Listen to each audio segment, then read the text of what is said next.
Posso começar? Pronto, valeu. Vai. Bom dia a todos e a todas vocês. Quero falar da minha alegria de estar podendo conversar com candidatas, porque o nosso esforço aqui é eleger o maior número de mulheres, porque a gente sabe que nós fazemos diferença na política. Então, eu quero dar as boas-vindas à Vafá Kadri, que é do Novo, e para a Gláucia Monteiro, que é do Solidariedade, e para a Mariana Lacerda, que é da Rede. E vamos organizar da seguinte forma: 2 minutos para cada uma, né, para colocar um pouco da sua vida, da sua qualificação, porque pleiteia o cargo, e o que quer fazer no cargo de vereadora. Então, vamos começar com a Mariana Lacerda, que é da Rede. Mariana, então estamos aqui, 2 minutos para você. Obrigada, Marta. Bom dia, meninas. Bom dia, mulheres. Bom dia a todo mundo que está assistindo a gente. Bom, eu tenho 41 anos, sou advogada de formação, advoguei muito tempo na área de desenvolvimento de negócios, na parte de antitruste, licitação, e depois eu achei que eu devia conhecer outras coisas, fui fazer trabalho voluntário, trabalhei nas comunidades e com juventude em situação de vulnerabilidade, e aí entrei, achei que depois de 2013, 2014, da efervescência, era a hora de pôr a mão na massa e trabalhar na política, de fato, e representar as pessoas que eu tinha cruzado o meu caminho. E aí eu entrei para a Rede Sustentabilidade, hoje eu estou porta-voz estadual do partido. Dentro da Rede a gente fez bastante um trabalho de construção e também trabalhei no governo do estado, né? Trabalhei na Casa Civil e fui chefe de gabinete do turismo. Quando eu consegui voltar um pouco para essa questão do desenvolvimento de negócios, agora olhando do ponto de vista do poder público, né? E o quanto o poder público deve agir ou pode agir nessa construção de fomento da economia e tal. Então, foi assim que eu decidi me colocar aqui como pré-candidata e trabalhar bastante essa questão que é o lugar que eu sempre construí, com o que eu sei trabalhar, né?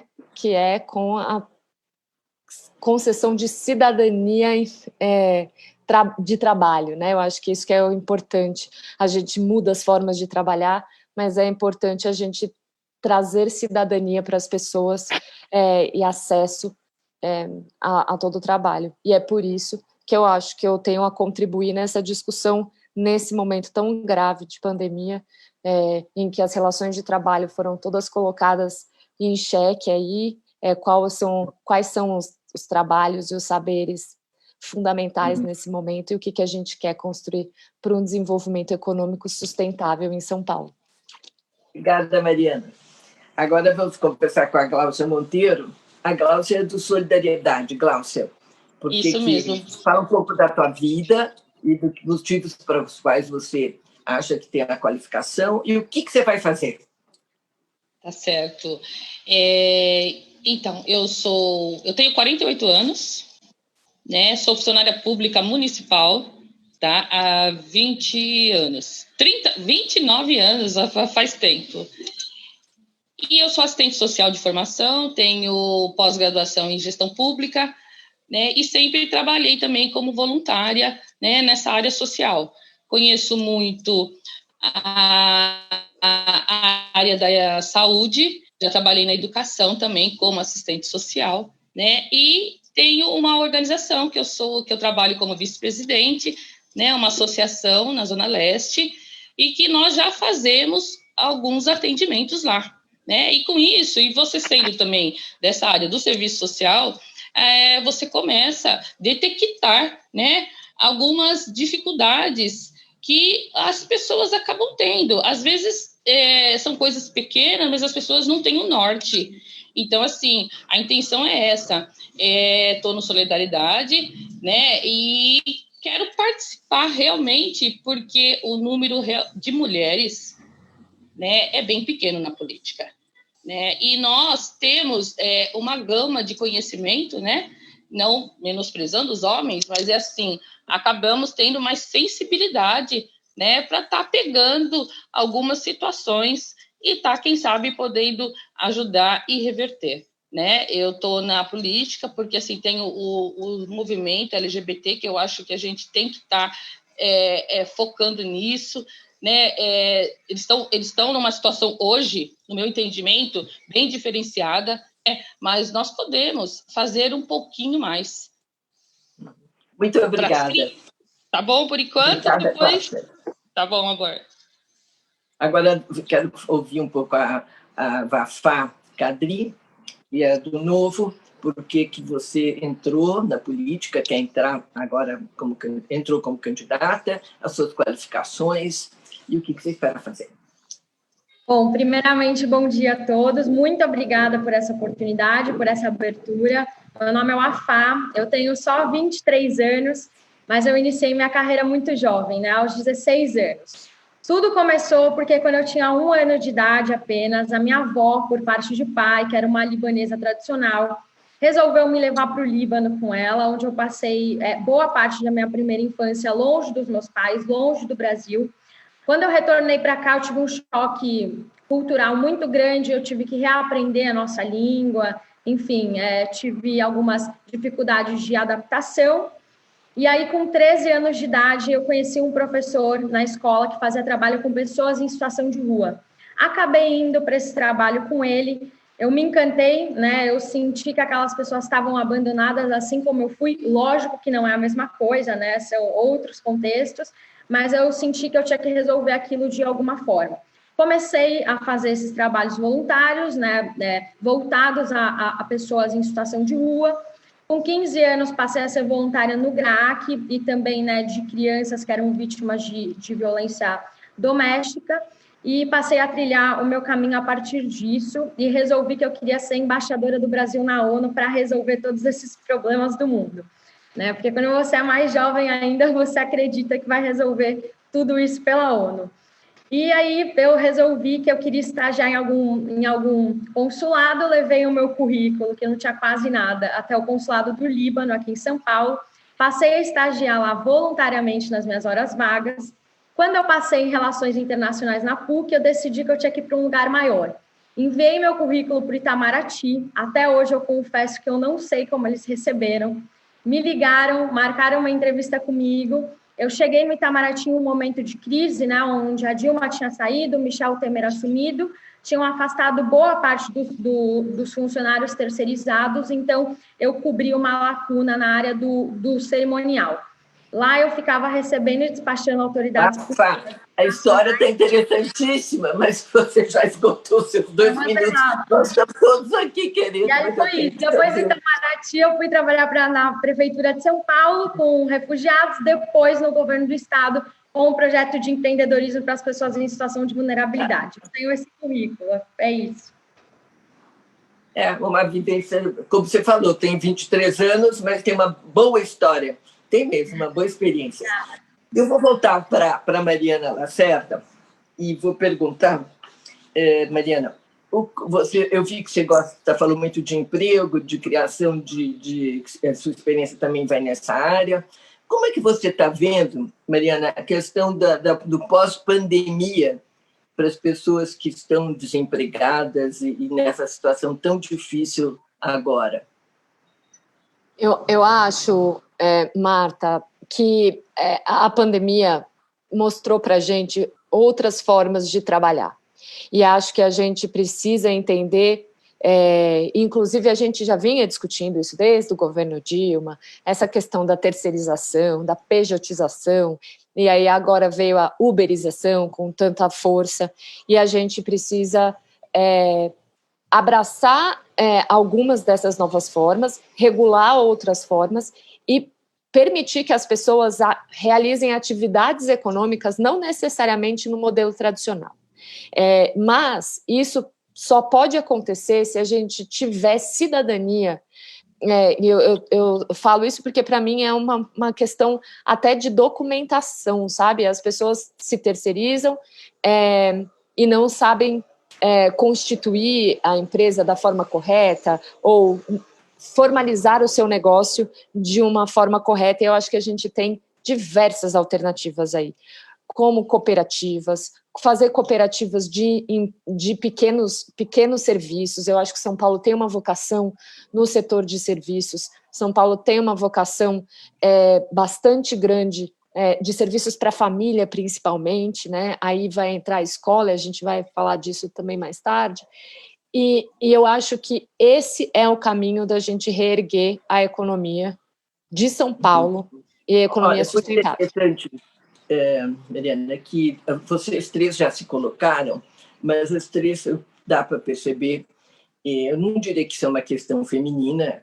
mas eu acho que tem uma sensibilidade a mais. Não é à toa que nós pagamos um preço muito alto de ficar alijadas da política há tanto tempo, mas nós cuidamos dos idosos, das crianças, dos doentes, e as nossas sensibilidades são muito diferenciadas. As três aí falaram muito do social, né? A nossa preocupação com a desigualdade, a nossa preocupação social, e deu para entender, claro, como os três querem fazer alguma coisa de interferência no estado de coisas para que a situação mude. Então, vamos continuar a conversa. Eu vou conversar com a Gláucia. Gláucia, como é que você está vendo essa questão do pós-pandemia e emprego? Porque a Mariana colocou, foi bem pensado, a questão da cidadania. Você primeiro ter documento, depois você ter uma noção de como você procura as coisas, e tem que ter uma ajuda nisso, porque se você está nessa situação de ignorância, porque não te foi dada a oportunidade de aprender. Então, Gláucia, qual é a tua reflexão sobre o pós-pandemia, né? Quando nós vamos poder sair todos de casa e todos vão lutar mais para reobter os empregos que perderam, obter novos empregos, ou se colocar na sociedade, como é que você avalia essa situação e o que não sei se um vereador sempre pode fazer leis, mas eu não estou falando de leis já, porque isso é uma experiência que até divido com vocês. A gente vai com uma ideia, e aí, quando você chega, seja no executivo ou seja no legislativo, primeiro, tem muitas coisas que são diferentes e, às vezes, você se decepciona com muitas coisas também. Mas outras coisas aparecem. Essa troca que você tem num parlamento é riquíssima, porque você vê outros projetos serem apresentados, você vê ideias que você nunca ouviu na vida. Então, vão aparecendo conexões que são fundamentais e vão aparecendo projetos que nunca passaram na tua cabeça, até para fazer o que você queria fazer. Então, eu queria ouvir um pouco a Gláucia, o que ela andou pensando enquanto a gente falava. Bom, então, né, pegando o que a Maria Ana falou, é a questão mesmo do trabalho. Nós temos muito trabalho informal, né? Eu, por estar dentro da prefeitura, né, a gente acaba atendendo essas pessoas, os famosos camelôs, por exemplo, né, que hoje em dia, no meu entendimento, pagam uma taxa muito alta para ter os seus TPUs, né, os seus termos de permissão de uso. Porque pós-pandemia é para mim, é para você, é para todo mundo, tá difícil. Eu, na minha casa mesmo, a questão do meu... Eu sou funcionária pública, eu não tive redução de salário, vamos falar assim, mas o meu marido teve. E assim, todo mundo está sentindo na pele, né? Então, é algo que realmente você, fazendo parte, né, da política, você tem que rever, porque de repente pode vir uma outra pandemia aí, sei lá do quê, né? E as pessoas, nós não estávamos preparados para este momento. Não, eu vejo assim, e tem também a desinformação, né? As coisas às vezes saem no Diário Oficial, não é todo mundo que tem acesso, não é vinculado. Que horas que você pode trabalhar? Agora já estamos na fase amarela, o horário que você pode trabalhar. Então, as pessoas, assim, está muito tudo largado, no meu entendimento, né? Então, as pessoas vão sofrer, tem muito desemprego, isso está claro, né? Conheço pessoas que perderam seus empregos agora na pandemia, outras reduziram. Nosso problema, e as mães, né? Porque tem muita mãe, a gente acha que não, mas tem muita mãe que não tem família, gente. É uma coisa que eu achava assim, quando alguém falava para mim assim, quando eu trabalhava em hospital e alguém, você precisa ficar internada, não tenho quem deixar meu filho. Eu falo, não é possível, como é que ela não tem? E realmente é verdade. Tem pessoas, tem mães solteiras que não tem ninguém, né? Nessa época, muitas mães perderam seus empregos porque não tinham onde deixar suas crianças. Então, eu acho que é uma avaliação, como a Marta disse, em conjunto, né? Com todo mundo. Eu acho que nós vamos entrar num outro tema, então. Que aí esse tema eu vou chamar a UAFA para também se incorporar, que é o tema da educação, né? Sim. Porque nós estamos discutindo essa voz das aulas, a segurança dos professores, a segurança dos alunos, também ficar em casa 5 meses vai ser uma tragédia, já está sendo muito difícil para as crianças, tem uma perda nas crianças mais carentes na nutrição, tem uma perda na socialização, tem o estresse da mãe e tem o desespero das mães, como muito bem colocou a Gláucia, que tem que trabalhar e não tem com quem deixar filho, né? Então, nós vamos estar com um problema que há 2 meses atrás, quando a gente sabia muito menos sobre dessa pandemia e achava que a vacina ia ser rápida e que todo mundo achava que tudo ia acabar muito rápido, agora a gente já percebeu que não vai acabar tão rápido e que tem que se dar um jeito nas crianças, proteger os professores e ajudar as mães a voltarem ao trabalho, inclusive porque não se fala muito da saúde mental dessas mães. As mães estão muito estressadas. E aí, outro tema que a gente pode entrar daqui a pouquinho, que é o feminicídio que está acontecendo, sem falar da violência doméstica, que também piorou muito no Brasil e em São Paulo também. Mas agora vamos dar a palavra para o Afá. O Afá, você tem falou, né, você mencionou a questão da educação e da desigualdade de renda, né? E isso é absolutamente ligado. Então, eu queria que você fizesse umas considerações a partir do que eu falei agora e que as suas outras 2 colegas comentaram.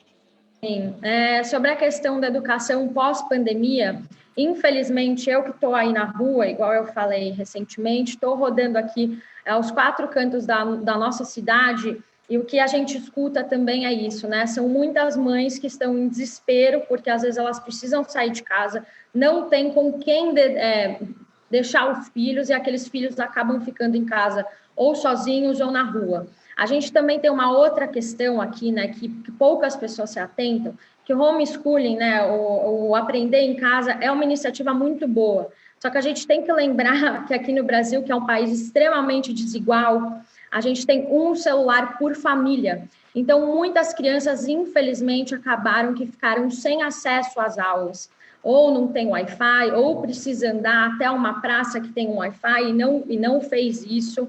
Então, a gente vai ter um prejuízo muito grande aí, né, com a educação pública, principalmente, porque o que a gente viu, né, foram jovens e crianças que ficaram sem acesso às aulas mesmo, né? E também faltou um acompanhamento dessas escolas municipais e estaduais, de professores acompanharem essas lições de casa, enfim, né? E eu acho que o essencial é focar em educação básica. Sem educação básica, a gente não chega em lugar nenhum. E o que aconteceu, infelizmente, na nossa rede pública foi uma falta disso. Então, eu acho que agora eles vão ter que retomar isso, vão ter que ter recuperação, vai ter que ter um auxílio maior, né, dos professores e dos assistentes para, né, recompor essa falta aí.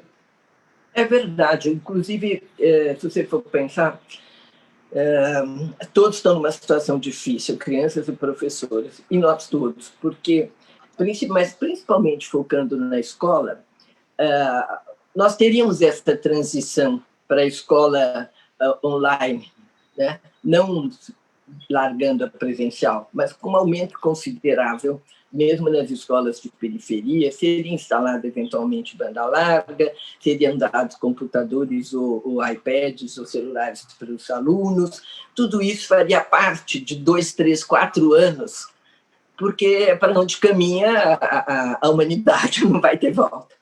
Mas a gente teve que fazer tudo isso em 2, 3 meses, com professores que muitos nunca tinham dado aula online, nunca tinham nem pensado que iam ter que fazer isso, crianças que não têm acesso à banda larga nem a celular.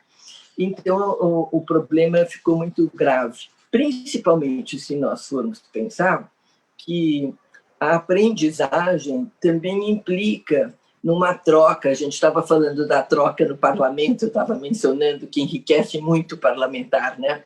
Mas a troca na escola é muito importante também, de você ouvir opiniões diferentes, de você poder olhar, né? Não é confrontar no sentido perigoso, mas olhar, cotejar as opiniões da sua família com as opiniões dos colegas, com as opiniões dos professores, e você vai mudando, né? Eu não diria que mudam-se valores, é muito intrínseco isso, vem muito do lar, mas você amplia a sua visão de mundo, e muitas vezes muda muita coisa mais profunda também. E daí tem uma situação que fazem grande equívoco, que é a questão de gênero, né? Que não querem que entre a questão de gênero na escola, que é um equívoco danado, porque a questão de gênero não tem a ver com homossexualidade, travesti, transexual. Não é isto na escola. E questão de gênero é a possibilidade de você ver o papel da mulher e homem na sociedade e poder ver qual é esse papel. E na hora que você começa a analisar isso na escola, você vai ter um que vai dizer, mas minha mãe não faz isso, meu pai não deixa, minha não sei o que não quer, meu irmão não tira a mesa, a minha mãe minha irmã vai andar de bicicleta e eu tenho que arrumar as camas da casa. Vai começar a conversar sobre a relação homem-mulher e também o respeito. E aí vai mudar para o gay, vai mudar para o travesti, vai mudar para todo mundo. Então, começa se discutindo gênero nessa situação, que é você ver o seu papel no mundo, né? E que eu tenho direito a pensar do jeito que eu quero pensar, e ninguém tem que dizer que eu não posso pensar do jeito que eu quero pensar. E isso pode aprender na escola. Se você tem uma escola que seja aberta, que agregue, que permita discussão. Aí produz crescimento. Porque senão vai produzir decoreba, vai produzir leituras que eu estava lendo num artigo hoje até interessante da Cláudia Costin, que é uma grande educadora na Folha, falando que o importante que é aprender a escrever, a aprendizagem da escrita, que hoje não se faz muito no ginásio, no ensino médio, né? No ensino fundamental, se deixa para fazer no ensino médio. E no ensino médio, em 3 anos, você não desenvolve essa capacidade. Então, fica muito difícil para o nosso jovem ele poder ter uma compreensão mais sofisticada de textos, de ideias, porque você tem que juntar um conhecimento no outro para você poder adquirir um conhecimento. Então, como se você vai fichar um livro, você pode memorizar e fichar um livro, mas se você vai escrever sobre um livro que você leu, você vai ter que olhar o livro e fazer a conexão desse livro com outras informações que você tem. Aí gera conhecimento. Então, às vezes eu penso, nós estamos a anos-luz disso, mas não é difícil. Vai ter que também trabalhar muito a formação dos professores e na formação dos professores nas universidades, dos que estão saindo, todos esses currículos vão estar ultrapassados. Se alguma de vocês quiser opinar sobre o que eu estou falando, eu acho ótimo, estou aguardando. Eu acho, Marta, que assim, esse é um assunto que a gente pode discutir para sempre, inclusive, né? Eu acho que como a escola a escola como está defasada do ponto de vista de você deixar uma criança sentada na sala assistindo uma aula expositiva, nesse mundo do hiperlink, o quanto os saberes vêm de outros lugares, a vivência. Quando eu fui dar aula para menores em situação de vulnerabilidade, oriundos da Fundação Casa, você vê a necessidade dessa troca e dessa humanização, que isso é muito mais rico do que passar o conteúdo lá. Quem descobriu o Brasil ainda com esse discurso bastante ruim. E, além do que, dizer que a questão do gênero não está na escola, a questão do gênero já está na escola o dia inteiro.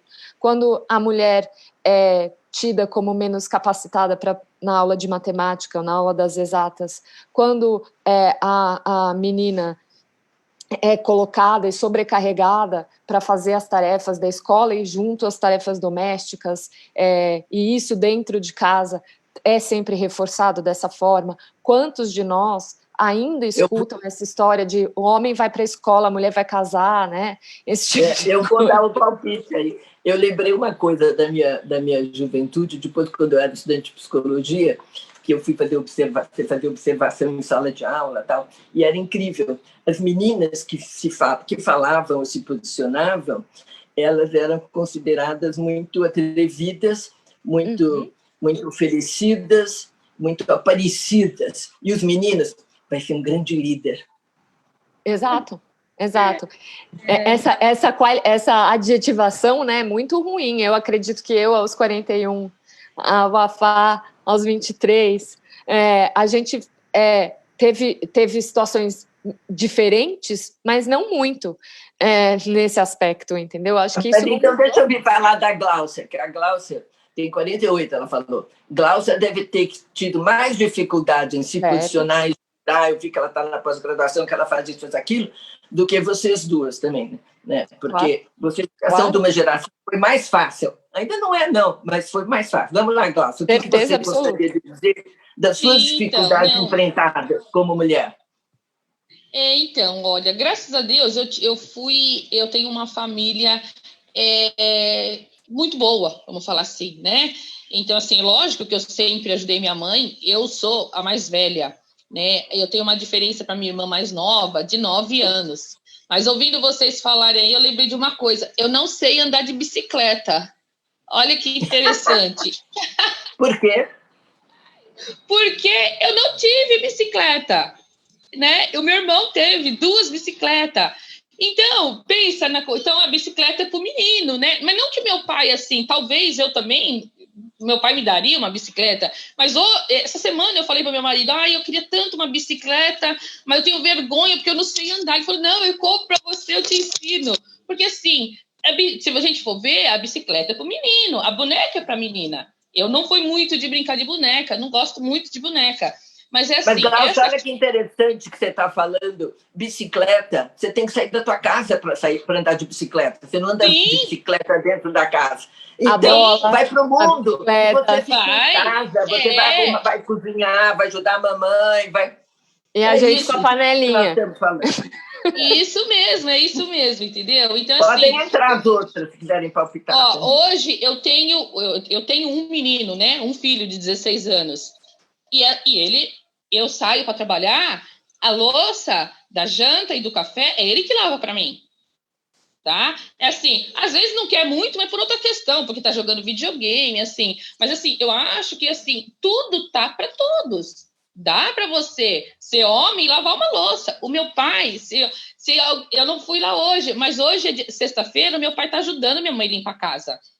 Né? Então, eu fui criada assim. Não tá ajudando. Ele tá fazendo a parte dele. Não, mas quantos não fazem? Né? Quantos não fazem? Se você ligar para minha mãe agora, ela vai ficar horas com você no telefone e ele tá lá limpando, e tira pó, e tira... Você entendeu? É uma graça de ver. Então, eu fui criada assim. E eu acho que o que falta é isso, né? Por que a mulher não pode ser política? Tem isso também. Uma coisa positiva da pandemia foi o que a gente aprendeu a fazer que não sabia fazer antes, né? E o que a gente aprendeu porque fazia que não tinha nenhuma necessidade de fazer. E olha que interessante, só para ilustrar, o meu marido, ele é gerente de manutenção de veículos, carro pequeno e carro grande. Quando ele traz algum carro para arrumar aqui, eu sou ajudante de mecânica dele. Entendeu? Então, assim, às vezes quebra a unha, tudo, mas eu vou lá segurar para ele. Então, eu acho que tá aí, né? É um grande problema, porque a maioria das pessoas tem até vergonha de falar o que faz, que eu ajudo a minha esposa ou que eu ajudo o meu marido. Então, isso realmente precisa ser revisto. E nós, da política, eu creio que, como a Marta, né, havia dito, nós somos mais sensíveis. Não adianta falar que não, porque somos, sim. Né? E eu acho bem interessante. Eu lembrei uma coisa para contar para vocês. Faz tantos anos que eu nem lembro se é de verdade, mas vale, se não for de verdade, vale. Eu acho que era, porque na época que eu soube, a gente acreditava que em Cuba, quando veio o socialismo, eles fizeram várias mudanças, muitas mudanças em lei. Inclusive, era um machismo danado, então tinha que também fazer leis de todo tipo. E uma das leis, segundo na época que eu soube, era uma lei que tinha que dividir o trabalho doméstico. E falavam que era muito engraçado. A vergonha era tanta que, quando fechavam as cortinas da casa, todo mundo sabia que era porque o cara ou estava fazendo, ou passando aspirador, ou fazendo comida. Agora, isso mudou. Verdade, né? A palavra certa para a gente usar quando a gente se refere a mulheres na política, né? A gente já sente várias dificuldades por ser um ambiente, né, de maioria masculina, então isso já deixa a gente um pouco retraída, né? Então a gente precisa se impor e trabalhar 2 vezes mais para mostrar que sim, a gente pode ocupar aqueles espaços, né? Você acha que o Me Too foi uma coisa positiva na política também? O quê? Desculpa, eu não entendi. O Me Too, o movimento Me Too de denúncia de assédio sexual. Porque na política também tem, né? Tem em todas as áreas. Eu acho isso importantíssimo. Uhum. Muitas, né? Eu trabalhei já nos backstages da prefeitura e do governo do estado, e infelizmente isso acontece muito ainda, né? Principalmente quando você é jovem, muitas pessoas acham que precisam te explicar as coisas, que precisam te ensinar as coisas, ou que você não é boa o suficiente para ocupar aquele espaço. Isso acontece, né? E, enfim, eu senti muito isso e eu acho importantíssimo a gente denunciar sempre, né? Eu incentivo muito que as pessoas denunciem, mesmo que elas tenham medo, porque dá medo, né? Você luta com outras pessoas que estão em outra escala, mas a gente tem que, sim, levantar a voz, principalmente quando ocorre alguma injustiça. E digo mais, né, Rafa, eu acho que nós mulheres temos que nos apoiar nessa hora, porque muitas vezes uma tem a coragem de se levantar, mas isso aconteceu com outras, e outras que talvez não tiveram essa coragem, ou não tinham esse suporte, ou enfim, a gente tem que acolher isso também. E nesse momento é muito importante que todas nós nos apoiemos, principalmente aquela que... O Me Too nos Estados Unidos só deu certo quando a primeira falou tudo, e depois logo tiveram algumas pessoas de peso que disseram Me Too. Exato. Aí deu certo. Quer dizer, o que precisa é sororidade. Sororidade é tão importante. E não é tão frequente, né, como poderia ser. Agora, vocês vão ter essa experiência no Legislativo. Nós conseguimos uma sororidade interessante, pelo menos na minha experiência, tanto na Câmara quanto no Senado, nos projetos importantes para as mulheres. Nós tínhamos um batalhão de todas, que não são muitas, mas são um grupo, cada vez agora a gente está conseguindo mais espaço, de que conseguia aprovar as leis mais importantes para as mulheres e, principalmente, colocar na pauta, porque não é uma questão de aprovação, porque votar contra uma pauta dita feminina, até os machistas votam de medo de repercussão negativa, mas votar, entrar na pauta que a presidência ou a mesa do Senado ou da Câmara coloque é muito difícil. Tanto é que a gente só consegue votar a maioria dos projetos na semana do 8 de março. Né? Aí é 8 de março, Dia da Mulher, então o mês, olha, no Senado, a gente tinha até vergonha de falar, mas a gente se juntava e falava assim, bom, agora a gente ia na Procuradoria da Mulher, né, que tinha uma senadora que era procuradora, tal, eleita por todas nós, e aí a gente conseguia pegar os projetos mais importantes, não era da fulana, não, era assim, quais são os projetos mais importantes para nós? Então a gente elencava os projetos e dizia, não dá para pôr 20, gente, assim não vai passar, vamos pôr 5 prioritários, depois mais 3, depois mais 2, e foi fazer para o bloco. Passava tudo, porque a gente se organizava. Essa articulação, né, Marta, e esse trabalho conjunto nos bastidores, que eu acho que a população não enxerga, porque o que passa na TV Senado, na TV Câmara, ou enfim, o que se conhece do trabalho legislativo é a votação da lei, né? Mas esse trabalho da articulação e da construção desses projetos, das votações, o que vai, o que não vai, como vai, é uma das coisas mais importantes, e isso é muito importante que as mulheres, por isso que é importante ter mais mulheres ocupando as cadeiras do legislativo, para que haja essa força dessa articulação nesses momentos, né? E eu acho muito importante, realmente. Eu vou falar para você, vou trazer o tema da frente ampla, que é uma coisa que eu também aprendi muito como deputada e senadora, né? Você pode ter vários projetos que você quer que passe, né? Mas tem alguns projetos que você sabe que um grande número de mulheres, ou várias mulheres, agora mais, eu acho, não votarão nesse projeto por problema de consciência religiosa. Então, não dá para dizer, não falo com esta que não pensa como eu penso. Não quero essa pessoa, ela é atrasada, ela é isso. Assim você não vai em canto algum. Em que a gente pensa igual? Qual é a convergência que nós temos? O que nos faz caminhar juntas e que pode melhorar a vida das pessoas? Isso dá para a gente votar junto? Eu vou abraçar o projeto dela, ela sendo reacionária, conservadora, esquimbal, contanto que a gente consiga passar esse projeto maravilhoso, que por coincidência ela fez, mas ela fez, nós vamos aprovar. Nisso, eu digo, eu não quero entrar na política local no dia de hoje, mas por isso a importância da Frente Ampla com todo o enfrentamento que nós vamos ter que fazer de governos autoritários, né? Isso é muito sério o que está acontecendo. Sem dúvida nenhuma. Eu acho que diminuir esse nosso discurso de antagonismo e adotar um discurso de construção conjunta dentro daquilo que é possível, e eu acho que a gente aqui, como mulher, eu acho que isso é uma característica muito feminina. Nós, mulheres, temos que fazer 1000 coisas ao mesmo tempo e negociar conosco muitas coisas, e isso torna a gente mais aberta para esse diálogo, e a gente não pode cair nesse radicalismo. Você tem razão, as pessoas até usam uma palavra que é um pouco pejorativa, mas a gente não pode achar que assim, que as mulheres sabem costurar muito bem na política. É isso. Por quê? Porque sabem ceder, sabem agregar, que é o que você faz numa casa.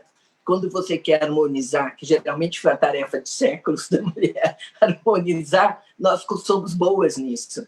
Então, eu acredito que a gente roda e fica achando mais mulher na política. Verdade, concordo. E o que está faltando, realmente, eu acho que é mais mulher na política mesmo. E também a mulher acreditar na mulher. Porque dá para perceber... Não é verdade? Porque é o seguinte... Tocou num ponto duro. Então, é a mulher acreditar, entendeu? Porque, de repente, eu falei para uma amiga, eu sou pré-candidata. Nossa, mas você vai entrar para a política? Por que não? Entendeu? E por que homem pode entrar na política? Né? A mulher não pode. Então, assim, o que eu sinto também é que é isso, que a mulher ela tem que acreditar na mulher. Né? Nós fazemos tantas coisas. Deixa eu fazer uma pergunta. Você desculpa, eu te conheço muito pouco, então eu não sei. Vou te fazer uma pergunta íntima. Se você não quiser responder. Como foi a negociação sua com o seu marido para entrar na política? Porque isso eu sei que às vezes é muito complicado. Se você puder compartilhar conosco. Não, posso compartilhar. É assim, ó. Como eu falei, eu tenho 48 anos e eu sou casada há 22, né? Eu comecei a namorar com meu marido, eu tinha 15 anos, né? Então ele me conhece, eu conheço ele. E há um bom tempo eu já fazia esse trabalho, politicamente falando, né? Já trabalhei para vários políticos, sempre no bastidor, né? E a questão de 4 anos, 5 anos, eu falei, quer saber? Não vou mais trabalhar para ninguém, porque cansei, né? Eu sou funcionária pública e eu acho que tem que ter alguém lá dentro também eu sou municipal, então tem que ter alguém para poder falar por nós, né? Porque o servidor, as pessoas acham que servidor municipal. Não, vai ver qual que é a realidade do servidor, do professor, do médico, de todas as categorias, né? Mas eu tinha parado. E agora, no finalzinho de 2019, eu recebi um convite para conhecer o Solidariedade através da presidente da minha associação, né? fui até um café que teve, conversamos bastante. Só que antes de eu ir no café, eu sentei com meu marido e falei, o Kleber, tá acontecendo isso, você não quer ir comigo? Ele falou, você vai começar com essa história de novo? Eu falei, não é começar com essa história de novo, essa história, ela só estava adormecida, mas vamos lá, vamos conhecer, né? Eu falei, mas eu só vou se você for. Tudo bem? Tudo bem, e fomos.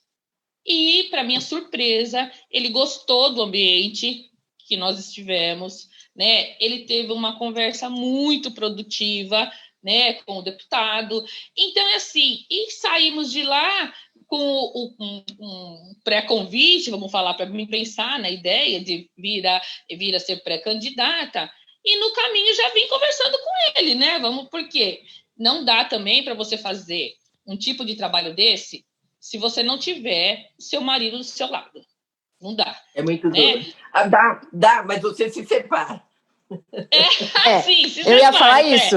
Eu troquei de marido no meio do caminho. Você trocou de marido? Não. Mas como eu queria continuar com o mesmo marido, eu falei, vamos ver se eu trago ele para o meu lado. E deu certo. Gente, ele está contribuindo muito, tá? Ele é meu cabo eleitoral, meu primeiro cabo eleitoral, tá? Ele sempre chega com ele até tem ideias. Então tá ótimo, Marta, assim, foi assim, eu fiquei receosa, eu achei que, eu falei, vou falar isso para ele vai brigar, e não, foi legal, eu acho assim, que compartilhei com ele o que eu queria, né, no final eu vi mesmo que era isso que eu queria, mas antes, o que você acha? Gláucia, eu vou perguntar agora para uma de 23 anos, que é o Afá. O Afá. Como é que é isso na tua cabeça? Porque ela contou a experiência de uma geração, de duas quase atrás da sua. E é como essa geração lida com essas situações. E a sua, como é que está lidando?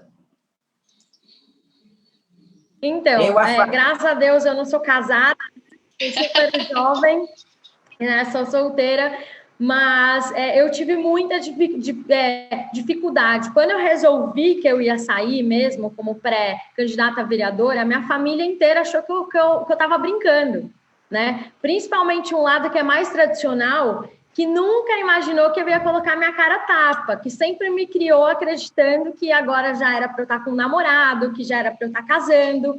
E eu falei, não, estou colocando a minha cara a tapa agora porque eu quero entrar para isso, é isso que eu quero para a minha vida. Mas, assim, eu percebi que até os meus amigos, as minhas amigas, né, muitas estranharam isso e não acreditaram, né? Ninguém colocou fé. Por que a Wafá, uma menina igual a Wafá, ela quer fazer isso? Isso não é comum, isso não é normal. Então, eu estou aqui provando que é, sim, normal e que a gente pode, sim, ocupar esse espaço, mesmo com pouca idade. Então, a gente pode, sim, né, expor a nossa experiência. Peraí, deixa eu falar uma observação que eu estou achando interessantíssima. Vocês duas que estão nos escutando e todo mundo está nos escutando, você reparou que ela não falou que, mesmo com a questão de ser mulher, mas ela falou com a questão da idade. Mudou. Sim. Mudou, gente. Mudou. Que lindo isso. Até me arrepiei. Muito lindo. Mas tem uma pesquisa que mostra que quanto, né, isso aconteceu na Índia e algumas políticas usam isso, né, para dar exemplo, e que mostra que quando uma mulher ela assumia, né, esse papel de líder, mais meninas na escola se viam também assumindo esse papel. O que acontece hoje é que as meninas, eu como menina, né, que lembro disso, eu não me via ocupando esse espaço, porque não é comum a gente ver mulheres, principalmente jovens aqui. Então, quanto mais mulheres a gente tiver ocupando esses espaços de liderança, mais meninas se veem nesses espaços. Sem dúvida. Mas deixa eu te contar uma experiência também. Eu fui ministra, acho que era ministra do Turismo, e fui acompanhar a Condoleezza Rice, que era chefe, ela era a segunda pessoa mais importante dos Estados Unidos. É do Gabinete de Segurança, né? Secretária de Estado, depois que a Rita foi. Né? É o segundo cargo depois do presidente. E ela é negra. E fui acompanhá-la numa situação, lá acompanhei de Brasília numa situação em Salvador. ir para visitar uma escola, nem lembro o que era, mas era uma escola. Depois, e as meninas, e ela conversava com as meninas, tal, eu traduzia, as meninas se respondiam, a maioria das meninas eram negras.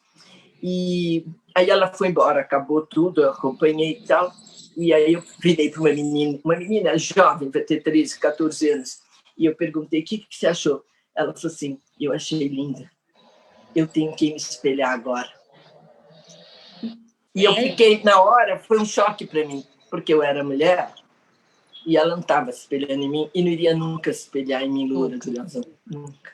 Eu fiquei tão emocionada. Falei, credo, como esse tal de racismo estrutural não é tal, gente. É uma coisa que a gente não percebe. Esse livro da Ludmila Ribeiro, o Antirracismo, né? Manual, da Jamila Ribeiro, Manual Antirracismo, é muito importante, porque você vai vendo a presença do racismo, que você sabe que em situações você já foi, você sabe que tem impregnado, e eu tive essa experiência que para mim foi um choque bárbaro quando ela falou aquilo, mas eu percebi que é um longo caminho para as mulheres brancas, é um caminho mais longo e difícil para as mulheres negras. Daí eu fico muito contente também que nós já temos candidatas negras agora muito boas e que vão fazer um papel muito bonito também. Né? Muito boas e fundamentais, eu acho, né? Eu acho que na escala, a gente tem aí uma escala de facilidades e dificuldades, o homem branco, a mulher branca, o homem negro, a mulher negra, né? As barreiras que existem aí, e nós, como brancas, temos que... É isso, a gente não experimenta na pele, né, Marta? Por mais que a gente conheça e sabe que tem isso... ideia. A gente não tem ideia. Então, eu acho que é muito importante que a gente possa usar o nosso privilégio para abrir espaço. Assim como você fez ali como ministra do Turismo, levando a Condoleezza para essas pessoas terem essa percepção, né, de que é possível você ser mulher, ser negra e estar num papel de liderança e que essas meninas o papel que o Obama fez como modelo no mundo foi uma coisa... E a própria Michelle, né, enfim, estando ali, sensacional. A Glaucia quer comentar sobre isso que a gente está falando, Glaucia? Então, eu acho que a Maria, pode, né? É Mariana, mas pode chamar de Mari. Tá bom. Então, Mari, eu concordo também, porque é o seguinte, nós vemos, eu até ontem comentei um fato que ocorreu comigo há uns anos atrás, que me parou uma policial, né? Não era comando, mas estava lá e eu estava indo trabalhar, e ela literalmente me colocou no muro, fez eu abrir minha perna, você tá entendendo? Pois é, sabe? Foi uma coisa muito assim, me senti muito mal. E o rapaz, o policial que estava com ela, ele ficou muito sem graça de estar presenciando aquilo. Ela foi muito rude comigo. Ela foi revistar o meu carro, tá? Depois eu conversei com um amigo meu que ele falou que eu não deveria nem ter descido do carro. Eu deveria ter falado para ela assim, vamos para a delegacia, então. Mas ela é um muro de um clube que tem aqui perto da minha casa, né? E era muro mesmo. E ela me fez encostar no muro, sabe? Então, assim, e eu posso falar para você que eu senti, tá? Eu não sou negra, tá? Eu sou descendente de índios, eu sou morena, mas eu sou parda, eu não sou branca. Mas eu achei que ela estava meio assim, o meu carro era um carro bom, entendeu? E ela me parou, e não estava parando mais ninguém, tá? Fez um para mim, desce, documento, vai pro muro, sabe? Então, assim, é bem complicado mesmo. Por quê? Mas por que isso, né? É questão de racismo mesmo. Né? Eu senti, ela pode falar que não foi, imagina, mas eu senti que foi sim, claro que né? E essa questão aí da mulher, a mulher líder, porque eu costumo dizer o seguinte, você não faz um líder, tá? A pessoa nasce líder, tá? Essa é a concepção que eu tenho. Então, branca, preta, pardo, japonês, não interessa, a pessoa nasce líder. Às vezes você quer colocar um branco no poder, vamos falar assim, porque você quer branco, e ele não é líder. Você tem que colocar pessoas que têm essa condição, né, de que tem uma visão ampla do todo. Esse é o meu pensamento, aí essa questão aí de liderança e de racismo que ainda persiste, né? Quer falar, Marta? Eu queria falar também, porque tem saído agora algumas estatísticas, como a pandemia tem afetado, né?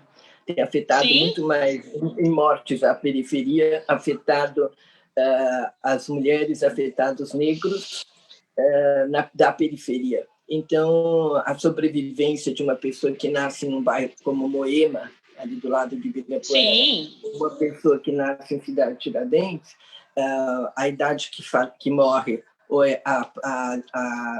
os números que a gente está vendo hoje do falecimento em Moema comparado com o falecimento nos bairros de periferia, é gigantesca a diferença, né? Então, 23 anos. Isso é uma... Fala, Wafá, o que é? Eu estou falando que são 23 anos. A diferença de pessoas que moram em bairros centrais, né, para as periferias são de 23 anos. Uma pessoa que nasce, né, e vive em periferia, ela morre 23 anos antes do que uma que é criada em zonas centrais. Ou seja, uma Wafá a menos, né, a minha idade. Uma pessoa a menos, né, uma eu a menos. Então, é muito grande a diferença, né? O que é que a gente precisa lutar, né, contra esses níveis de desigualdade e de... Mas aí, vamos voltar. Eu concordo com você. E aí, eu só vejo um caminho, não tem outro para mim, se não for pela educação.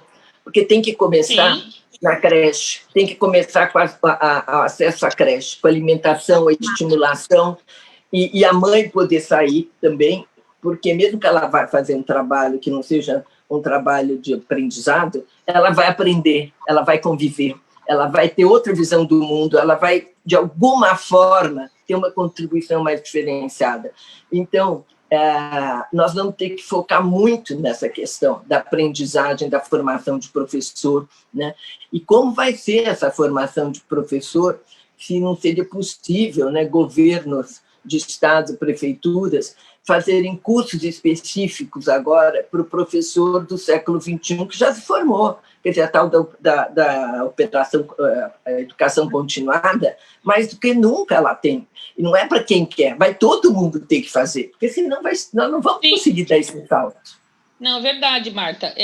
Se eu puder falar, eu, inclusive, estou junto com a minha assessoria, um pessoal que está trabalhando comigo, nós estamos trabalhando em cima de um plano gestor para o ensino público, tá? Essa é uma da minha bandeira, entendeu? É um plano gestor para o ensino público, onde está contemplando isso, a questão do próprio servidor, do professor, vamos falar assim, né? Porque você quer um ensino melhor, mas você tem que capacitar melhor o seu profissional, entendeu? E ainda temos a questão psicológica também do professor, né? Porque hoje em dia a gente acaba percebendo mesmo que o professor ele fica até meio recuado, né? Essa questão mesmo da pandemia com essa aula online. Eu vou dizer até por cá, o meu filho estuda numa escola estadual, tá? Ele tá tendo aula, tudo, mas assim, precisava ser revisto como que vai iniciar, como que vai retornar isso. Não acho legal, por exemplo, todo mundo passar de ano, né? Tem que ter uma avaliação. Então, porque nós começamos a falar no início, né? Aconteceu essa pandemia aí, mas mais para frente pode ter alguma outra coisa. Então, tem que capacitar realmente os professores para essas... Pode falar. Eu já vou entrar, eu gosto de entrar em bola dividida, não devo, mas eu vou entrar porque é mais um tema para a gente discutir já no finzinho da nossa live. Que eu fiquei pensando quando eu vi que de passar todo mundo, primeiro eu achei que tinha que repetir todo mundo, mas depois eu comecei a achar que talvez seja melhor repetir todo mundo e criar um outro turno, o governo e as prefeituras porem recurso, contratar muito mais professor para dar as aulas de reforço no outro turno, para os que necessitam ou para todos que também não tiveram. A gente sabe que mesmo os que tiveram online não acompanharam com o currículo. Não, é mesmo assim, olha, eu percebo o seguinte, mesmo quem tem o notebook, o celular, aqui em casa mesmo aconteceu, que às vezes não conseguia conectar. Então, eu acho que para um retorno agora, tem que fazer uma avaliação, né, com todos os cuidados necessários. Perfeito. Cada sala de aula fazer o diagnóstico dessa sua sala de aula, o que aprendeu. Porque nós sabemos, cada criança são diferentes. Tem uma que absorveu tudo, conseguiu tudo e está bem, vamos falar assim. Tem outras que não. Eu acho que tem que fazer esse diagnóstico até para ver isso, se vamos reter todo mundo, o que vamos fazer, porque foi ano perdido, né? Se a gente for ver. Eu tenho muita dó do terceiro anista do segundo grau, que estaria indo para uma faculdade, entendeu? Ele perdeu, teoricamente ele perdeu. Então, eu acho que tem que ser feito esse diagnóstico, sim, entendeu? E pegando o gancho, no futuro aí, fazer alguma coisa para os professores terem condições realmente de exercerem a sua função. Não só ele, né, mas como eu sou funcionária pública, eu falo em nome de todas as categorias do funcionalismo público que tem que ser revista. O que eu acho importante também, né, já que a gente entrou nesse tema educação e ficou, é que a gente tem que deixar a educação mais atrativa para os jovens também. Eu estudei em colégio particular a minha vida inteira e, para mim, sinceramente, era um saco ir para a escola e escutar as mesmas coisas que os meus pais aprenderam antes. Então, a gente precisa, sim, né, modernizar a nossa educação. Com certeza. A gente precisa deixar ela mais adequada ao século XXI, porque senão a evasão escolar, que já é enorme, vai aumentar mais ainda. Mas tem que ser super rápida agora que está acabando, mas a base, a nova base escolar para o ensino médio, o currículo novo, é muito bom, gente. Eu era senadora, fiz várias audiências públicas na presidência da Comissão das Ciências Sociais sobre ele. É exatamente tudo que a gente precisa fazer. Agora a gente precisa que estados e municípios consigam fazer, principalmente os estados que são responsáveis pelo ensino médio. Demorou muito tempo, gente, foram anos de trabalho, ficou empatado nesse governo todo esse tempo, já tudo pronto. E agora parece que vamos ter a chance, não por causa do MEC, que não está se mexendo nada, mas que as escolas resolveram pegar o que vai ser obrigatório, e muitas escolas já estão agora fazendo. Bom, gente, está terminando nosso tempo, eu vou dar um minutinho para cada uma se despedir, façam rápido para as três poderem falar e eu poder dar tchauzinho também. Vai lá, o AFA, que já está na minha tela aqui. Eu sempre estou falando, então eu queria muito agradecer a oportunidade, foi ótimo escutar as pessoas, né? Apesar de termos opiniões distintas, eu acho que todo mundo aqui quer trabalhar por um país melhor, por uma São Paulo melhor, então acho que a gente precisa unir forças nesse sentido. Mais uma vez, muito obrigada, Marta, muito obrigada, Mariana, muito obrigada, Gláucia, e até a próxima. Obrigada, Mafá. Próxima. Gláucia. Olha, Gláucia. Eu também, estou aqui, quero agradecer, é muito enriquecedor, eu acho assim que poderemos, meninas, nos conversar para poder trocarmos algumas ideias, e eu acho aí que está para todas nós, né? Pouco tempo, mas a gente pode perceber que cada um aqui, com a sua especificidade, tem muito a agregar, né, na nova política aí desse 2021. Marta, um abraço, gratidão por ter nos convidado, viu? Fiquei muito feliz. Obrigada, Gláucia. Mariana? Bom, eu queria agradecer, Marta, na verdade, toda a sua generosidade. Eu acho que isso que você tem feito de carregar as mulheres e as pré-candidatas, esse projeto seu é muito importante, vindo de você, que sempre foi uma guia para todas nós mulheres que víamos a possibilidade de estar na política. Eu acho que você sempre esteve aí nesse caminho e acho extremamente generoso da sua parte esse movimento. Eu queria agradecer muito o espaço, queria agradecer a companhia da Gláucia e da UAFA. Acho que o debate aqui foi muito bom para mostrar isso, que nós sabemos costurar na política, criar e construir pontes, que também é engenharia. É verdade. E somos capazes. Sim, eu quero agradecer vocês três, a gente sempre consegue fazer uma conversa que é tão interessante, tem convergência, sempre tem convergência. E eu acho que Agora quero que cada uma trabalhe muito, muito, muito, que vocês vão fazer diferença lá na Câmara. Vamos trabalhar, com então, certeza. Bom com tudo, bom trabalho, boa sorte, e que as mulheres aprendam também a votar em mulheres, que vocês levantaram isso daí, e acho que já tem uma certa dificuldade. Vamos lá. Muito obrigada a cada uma, Mariana, a Gláucia e o Afá. Obrigada. Beijo a todas.